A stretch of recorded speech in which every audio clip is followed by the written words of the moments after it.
خرجت من نكاح ولم أخرج من سفاح من لدن آدم إلى أن ولدني أبي وأمي لم يصبني من سفاح الجاهلية شيء.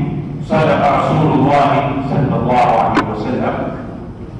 Baada ya kumshukuru Mwenyezi Mungu na kumtakia rehema kiongozi wetu Mtume Muhammad sallallahu alaihi wasallam, tunaichukua hadithi moja tu ya Mtume sallallahu alaihi wasallam aliyesema kharajtu min nikahi, yani Mtume mwenyewe sallallahu alaihi wasallam anatusifia sisi umati wake, anatuambia mimi mtume wenu au yeye Mtume sallallahu alaihi wasallam ametoka katika ndoa halisi, ndoa safi.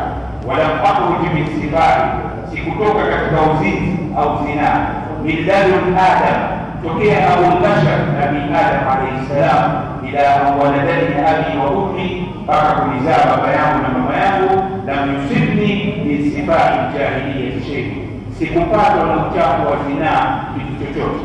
Kwa hivyo kwa maelekezo haya ya Mtume sallallahu alaihi wasallam anatufundisha wazee kwamba watoto wa kiume kama alivyofanya hapa ndugu yetu Sheikh Salim kuoa, basi watoto wa kiume wanatakiwa waoe kama vile watoto wa kike inapotakiwa waolewe. Huo ndio mwenendo wa sahihi na njia ya maisha. Na Mwenyezi Mungu katika Qur'ani akasema, ya bani adama, enyi wanadamu, qad anzalna alaykum libasa, nimekuteremshieni vazi au nguo, yuwari sawatikum, istiri tupu zenu, warisha na iwekamo kwenu, walibasa taqwa dhalika khair, na vazi la uchamungu hilo ni bora.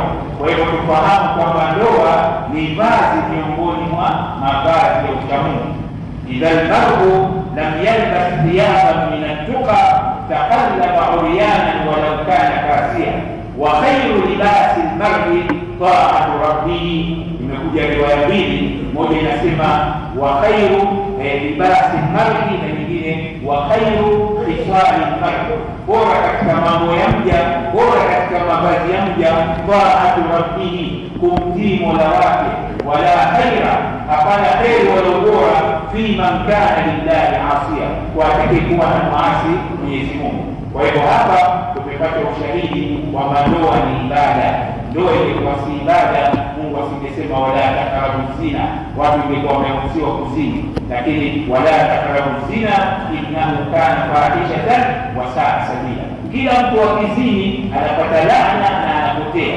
Ndio maana Mtume sallallahu alaihi wasallam akasema, la yazni zani hina yazni Allahu wa mu'min, azini mwenye kuzini wakati atakapokuwa nazini akawa Muislamu, anavuliwa